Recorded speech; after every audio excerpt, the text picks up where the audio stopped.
수녀가 가장 제 삶의 그 목표였고 지금도 수녀였기 때문에 가장 행복하고 또 앞으로 수녀로서 살다가 수녀로서 하는 게 가고 싶으니까 그래서 수녀라는 단어가 저한테는 너무 좋고 친숙합니다. 특별히 무슨 주어진 일들이 아니고 이제 프리랜서로 호스피스 관련된 일들을 하는데 뭐 서울대학교 IRB 한 달에 한 번 가고 논문심사 또 오면 그런 거 해야 되고 강의 초청이 있을 때 또 강의 오려면 거기도 가고 수녀니까 또 기도 생활하고 또 옛날에 호스피스 할 때 한 8년 했을 때 만났던 그런 차별 가족이나 또 봉사자들이 가끔 와요. 그래서 그런 분들도 만나주고 그냥 이런저런 일 그렇게 바쁘진 않지만 또 아주 여유있고 한가로운 건 아닙니다. 제가 이제 성인간호학 카톨릭 간호대학의 성인간호학이면 그 내과 외과에 말하자면 그게 전공이었었는데 거기에 임종간호도 있고 그때 71년쯤인가 제가 수녀 간호사를 1년 동안 성모병원이에요. 명동에 있는 카톨릭 성모병원 지금은 이제 여의도 성모병원으로 이전에 가 있는데 그래서 1년 이제 수녀 간호사를 일할 때 그때 말기 환자들 특별히 암 환자가 많이 왔었어요. 그때 돌아보면 34세 된 여자 환자가 시골에서 왔었어. 간암이 막 복수가 차고 이래서 서울에 와서 한번 마지막으로 유명한 성모병원에 가봐라 그렇게 해서 왔는데 그때 지금 생생해 지금 민병석 너무 훌륭한 좋으신 선생님인데 그 선생님이 주치 선생님이셨어요. 어느 날 5월이야. 그 성모병원 7층에서 그땐 중환자실도 호스피스 정도 오는데 거기 있는데 그 성모님 동굴이 보여요. 그 명동 성당 5월쯤 막 장미꽃이 막 피어오고 성모님 옆에 그랬는데 떠나기 한 3일 전인가 저보고 손을 딱 잡더니 수녀님 너무 고마웠어요. 수녀님을 만나지 않았으면 제가 이렇게 죽음 준비나 그렇게 못했을 것 같은데 너무 감사합니다. 제가 하늘나라 가면 수녀님에서 기도해 드릴 텐데 앞으로도 저 같은 사람 많이 좀 도와주시면 좋겠어요. 돌아보면 그게 제가 이 호스피스의 아마 첫 단추였을까? 그 제 개인적인 것보다 저는 이제 우리나라 호스피스 관련된 그런 제도나 제가 유럽에서 정말 고맙게도 유럽 호스피스 연수를 수녀원에서 보면 한 2년 보고 미국에서 그 전에는 교환 교수를 한 6개월 호스피스 관련돼서 이제 보고 이랬잖아요. 그런 그 호스피스 전문 그러니까 선진국 호스피스 선진국에서 보고 배웠던 것들이 우리나라에서도 우리나라에 맞게 좀 이렇게 정착되고 결국 말기 환자들이 정말 떠날 때 그 몇 개월만이라도 부자 가난한 사람 구별 없이 행복하게 삶의 마무리를 아름답게 쓰면 하는 게 제 바람이라 그런 차원에서 볼 때는 많이 발전을 했어요. 이제 호스피스 완화율까지 오고 이제 제도화도 되고 여러 가지는 있지만 아직도 딴 호스피스 선진국이나 이런 데 비하면 갈 길이 멀어서 이제 또 혜택이나 뭐 여러 가지 재정적인 뒷받침이나 이런 에 있어서 좀 아쉬움이 많이 있어요. 호스피스 간단히 얘기하면 어원을 보면 그 라틴말 호스페스 손님, 호스페툼 손님 접대 아니 손님 맞이하는 장소 그러니까 손님 맞이하는 장소 이런 데 어원이기 때문에 간단히 얘기하면 얼마나 우리 손님 반갑게 맞아 환대, 호스피탈리티는 환대의 의미를 내포하고 있어요. 말기 환자와 그 가족에게 사랑으로 돌보는 활동이면서 또 그 목적은 환자와 가족이 잘 살게 끝까지 삶의 마무리를 잘하게 하는데 어떻게 하느냐, 누가 하느냐 호스피스 전문 요원들이 훈련받고 모든 갖춘 요원 팀들이 하는데 신체적이고 사회심리적인 영적인 그 모든 요구를 총체적으로 그 요구를 들어줌으로 요구들이 이제 내려가면 삶의 질이 좀 유지도 되고 어떨 땐 저는 호스피스는 삶의 질과 죽음의 질을 유지 증진 극대화까지 할 수 있다.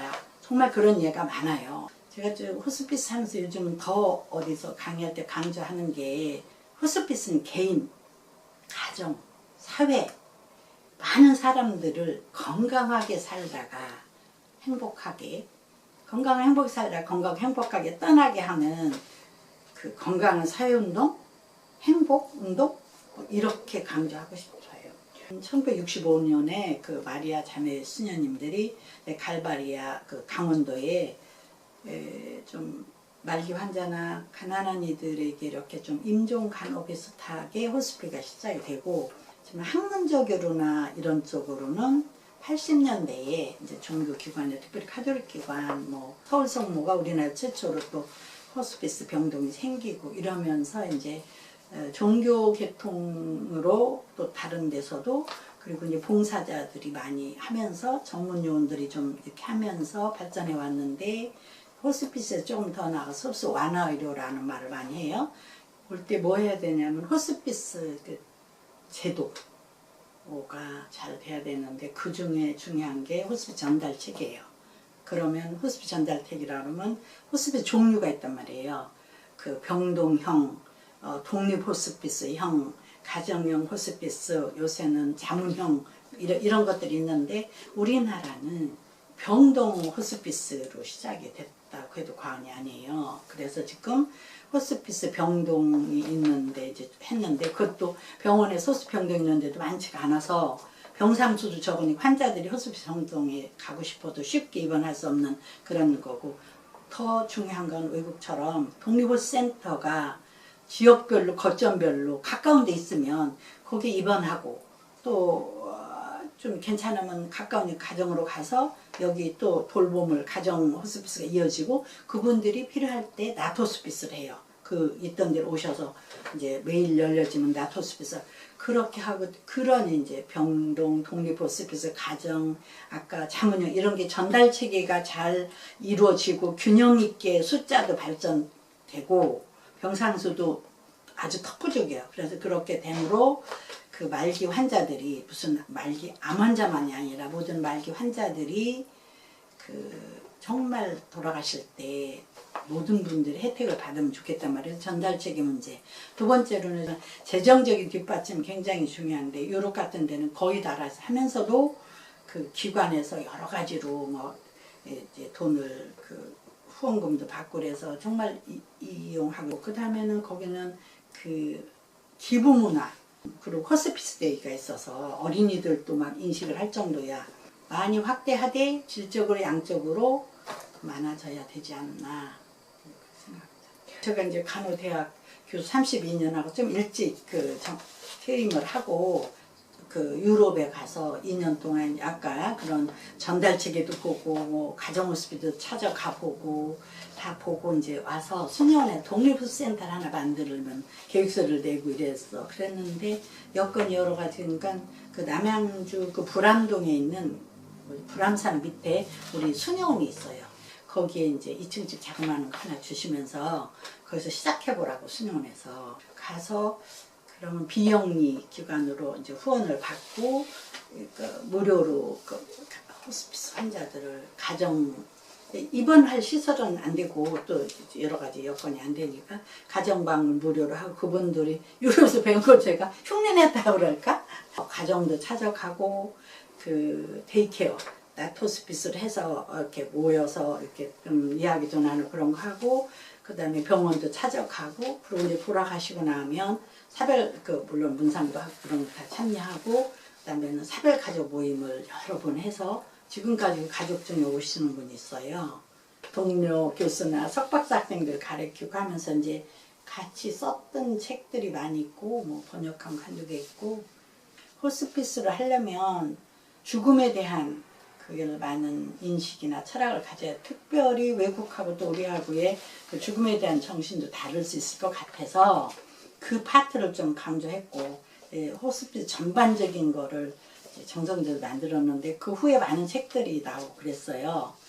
그랬는데 그 15년 그때 같이 썼던 94년 썼던 그 교수 중에 한 분이 이제 지금 제도화도 되고 많이 발전했는데 이제 수녀님 지금 8년 동안 이런 경험도 있고 그런 이런 걸 살려서 호스피스 책을 그걸 근간으로 다시 쓰든지 어떡하고 여러분이 협력해서 24명이 같이 시작했는데 시작보다 해서 한 1, 2년 생각했는데 어려웠어요. 한 4년 걸려서 작년에 나와서 그거는 귀한 책이라 사실은 호스피스 완화 의료 그리고 부제목을 의미 있는 삶의 완성의 부제목을 하고 옛날 죽음을 바꾼 거죠. 그 호스피스 선진국처럼 아까 얘기했던 그런 문제가 조금씩 점차적으로 할 수 있겠지만 점차적으로 풀려가서 많은 말기 환자, 특별히 외롭고 가난한 환자, 제가 그 기억나는 환자 중에 외로운 그 유방암 환자였어요.